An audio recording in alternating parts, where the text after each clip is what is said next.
E aí, meus amigos, revisão PGE, tudo certo? Vamos analisar hoje a prova de Direito Administrativo da PGM Campo Grande, tá? Como são 12 questões, eu dividi em 3 vídeos essa nossa análise, tá? Para não ficar vídeo muito grande, para você poder assistir aos poucos, vamos dizer assim, beleza? É uma prova bem interessante, fugiu um pouco do padrão CESP, tá? Tem pouca jurisprudência, tem muita lei seca. Nós vamos analisar aqui no canal as provas de administrativo e financeiro. E as duas têm mais ou menos o mesmo padrão, sabe? É muita lei seca, algumas questões complicadas de legislação, mas pouquíssima jurisprudência. Eu acho que não tem nenhum informativo, só algumas súmulas e um pouquinho de doutrina também. Não quer dizer que foi uma prova fácil, tá? Porque tem algumas questões complicadas de legislação, mas é uma prova, vamos dizer assim, básica para a advocacia pública. Perfeito? Então vamos começar? A primeira questão, sim, essa é fácil. Fala de princípio da autotutela, revogação e anulação de atos administrativos. Olha só, é a questão 13 da prova. A administração pública poderá revogar atos administrativos que possuam vício que os torne ilegais, ainda que o ato revogatório não tenha sido determinado pelo poder público. Aqui não é revogação de forma alguma, é anulação. Memoriza isso. Aliás, daqui não é nem um assunto que você tem que memorizar, é um assunto que você tem que entender mesmo, daqui é algo que você leva para a vida toda, sabe? Quando você for procurador, você vai usar isso todo dia no seu trabalho. Quando tem uma ilegalidade do ato administrativo, ou seja, um vício, você o anula, tá? O ato é anulado. Esse ato ele só é revogado quando é um problema de conveniência e oportunidade. Ou seja, a administração tem um ato que é válido, que é legal, mas ela não quer mais esse ato. Aí sim ela revoga. Veja, nesse caso aqui, falou-se tudo na questão como se fosse um caso de anulação, só que usou a palavra revogar. Esse é o erro da questão. Tá errado. Desculpa, eu não quero parecer chato, tá? Mas se você errou essa questão, cara, reestuda atos administrativos. Essa é uma questão básica de atos administrativos. Se você errou essa questão, você está fraco nessa disciplina ou foi um erro de atenção, foi um problema de atenção mesmo. Você tem que diagnosticar por que você errou aqui. Perfeito? E aí, só para deixar claro, aqui é um slide que eu trouxe no nosso curso extensivo da advocacia pública, tá? Todos os slides que eu vou usar para analisar essas questões de administrativo, eu tiro lá do nosso curso, para você ver justamente como o nosso curso já analisou previamente essas questões, sabe?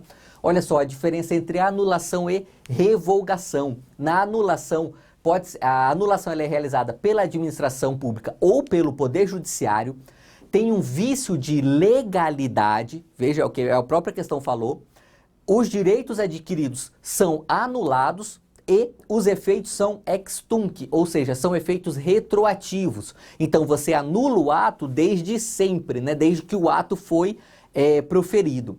Já na revogação, é realizada apenas pela administração pública, e aí você vê mais uma vez como a questão estava errada, porque a questão falava em poder judiciário para revogação, conveniência e oportunidade da administração. Por quê? Porque justamente a revogação ela só ocorre no mérito administrativo, respeitam-se os direitos adquiridos e os efeitos são ex nunc. O efeito da revogação é ex nunc, o da anulação é ex tunc, tá? Essa é a primeira questão, provavelmente a questão mais fácil de direito administrativo aqui da prova.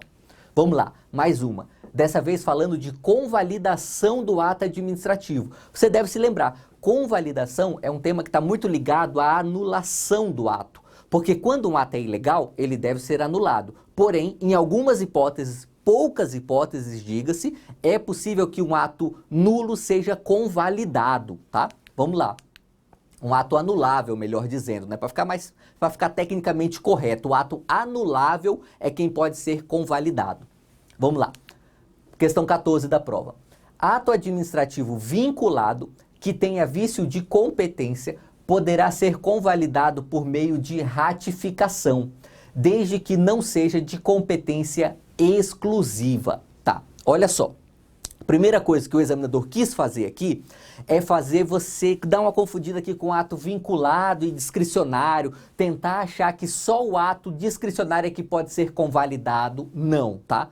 Por que não? Porque a convalidação ela serve justamente quando um ato é anulável. E esse vício de anulação do ato, esse vício ele só ocorre nos elementos, ele ocorre em todos os atos, tanto os discricionários quanto os vinculados, tá?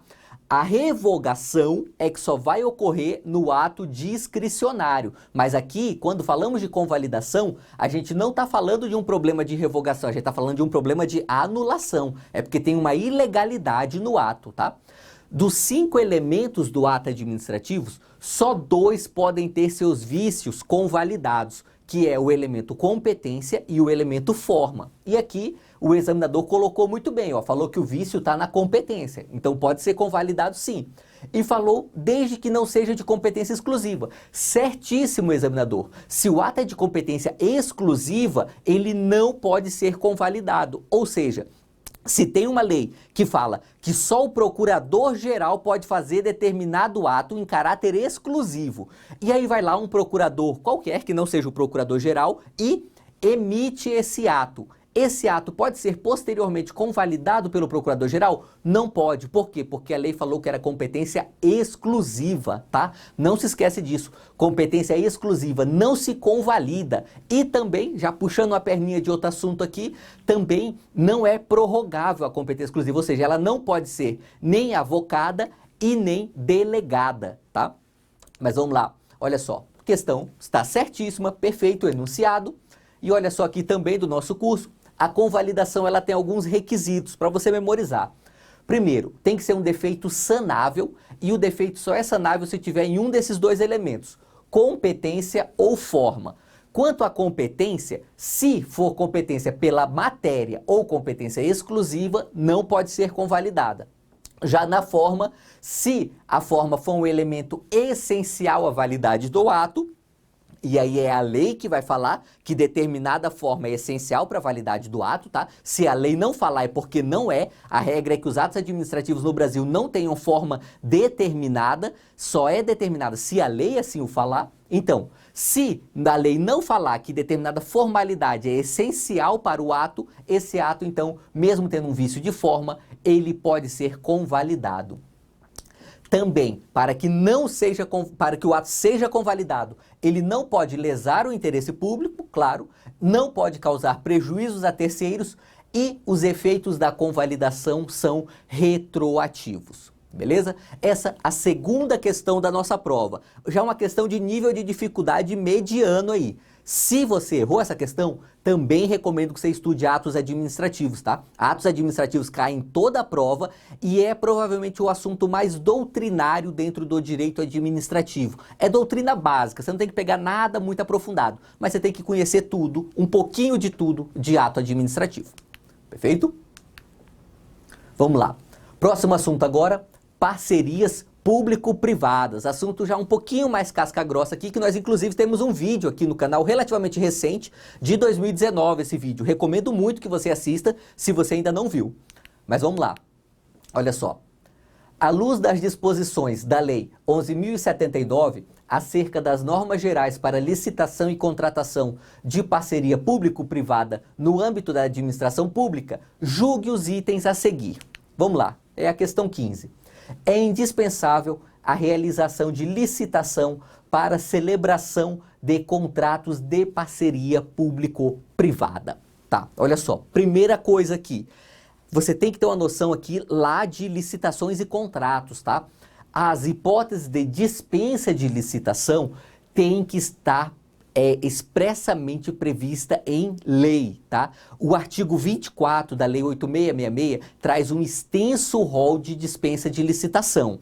Aquele rol, ele não é um rol exclusivo, tá? Não quer dizer que só são aquelas hipóteses. Nós podemos ter outras hipóteses também de dispensa, mas essas outras hipóteses têm que estar expressas na lei, qualquer lei, tá bom? Mas temos que ter uma lei federal, desculpa, não é qualquer lei, né? Uma lei federal criando essa hipótese de dispensa. Quando falamos de parceria público-privada, não temos essa hipótese de dispensa de licitação em nenhuma lei, em nenhuma. Inclusive, a lei das parcerias público-privada traz algumas regras específicas para falar de como vai acontecer a licitação das PPPs. Olha só, se fosse para termos uma hipótese genérica de dispensa de licitação para PPP, nós não precisaríamos ter regras específicas para a licitação dessa parceria, né? Questão um pouco lógica aí, tá? Por isso, essa questão está errada. Não existe essa dispensa de licitação, não é dispensável, tá? E aí, olha só, próxima questão, falando também de parceria público-privada, falar o seguinte: a contratação de PPP deve ser precedida de licitação na modalidade tomada de preços, estando a abertura do processo licitatório condicionada à autorização da autoridade competente, fundamentada em estudo técnico. Aqui eu vou primeiro fazer um parênteses aqui, tá? Se você errou uma dessas duas questões, ou a 15 ou a 16, tudo bem, a gente erra, é do jogo.